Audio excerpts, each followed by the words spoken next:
There are car launches and then there are Bentley launches, and I'm here in San Francisco for the launch of the new GTC Speed Convertible. I'm going to be driving one of these things all the way from here to Las Vegas. Yes, it's a tough job, but someone's got to do it. This £168,000 drop-top Bentley not only looks gorgeous, but its 6-litre W12 engine has 616 brake horsepower and 800 Newton-meters of torque and is good for 202 miles an hour. And I had the pleasure of testing it over 1,000 miles in a variety of conditions, ranging from the parched desert of Death Valley National Park to the sub-zero snaking roads of the Mammoth Lakes. However, my first destination was San Francisco's most stunning landmark, the Golden Gate Bridge. It was time to get the roof down.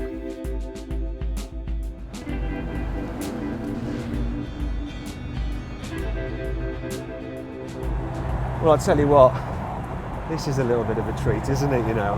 Got a beautiful sunny day, I'm driving over the Golden Gate Bridge in the world's fastest 4-seater convertible.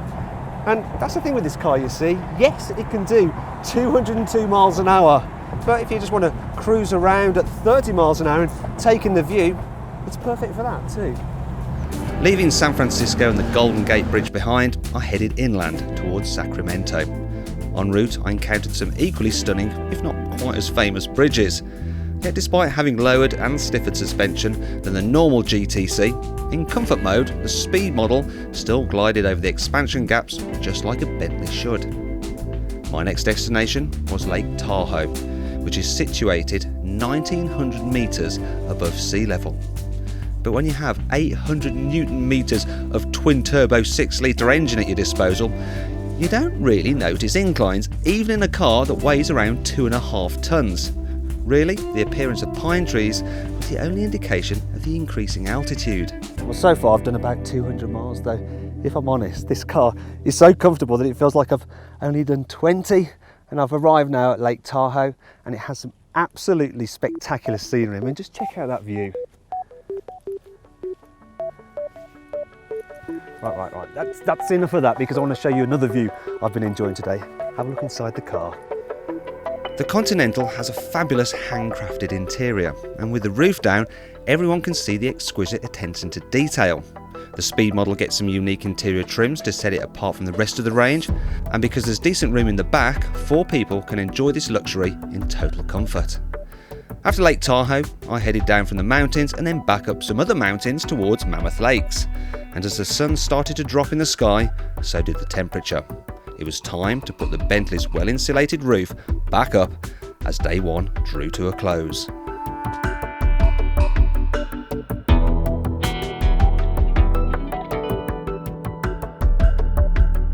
Okay, so it's day 2 of our epic adventure and we're at Mammoth Lakes. It's below freezing, but I don't care. I'm going to put the roof down anyway, because I've got a heater that can go up to, well, furnace levels. I've got a special vent behind the headrest there which will blow warm air around my neck, keep me nice and cosy. I've got heated seats down here which get so hot you could use them as a form of male contraception, if you know what I mean. So I'm probably going to be all right. See you later.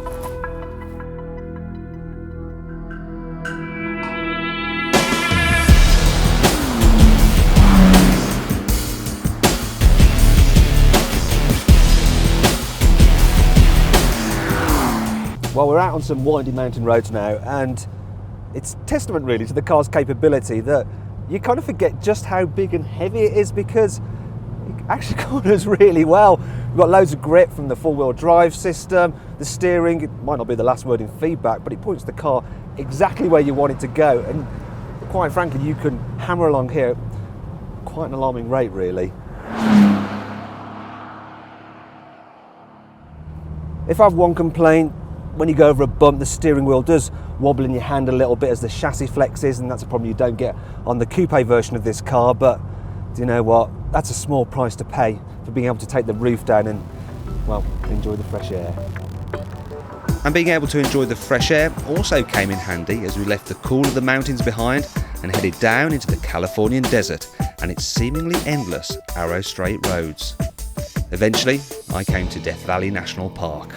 Situated 86 metres below sea level, it's the most barren place in the whole of the United States, and therefore the perfect place to test the Bentley's performance.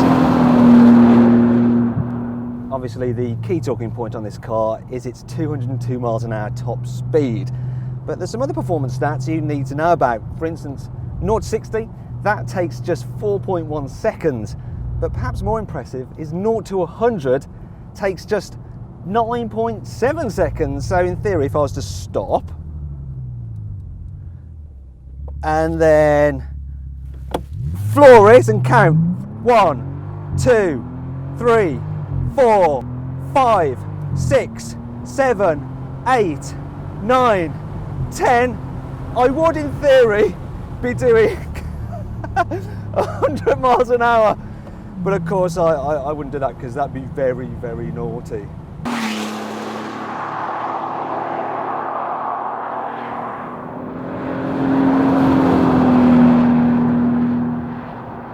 As the sun started to set, I left California and headed into Nevada and onto my final destination, Las Vegas. The classy Bentley, a stark contrast to the gaudy bright lights.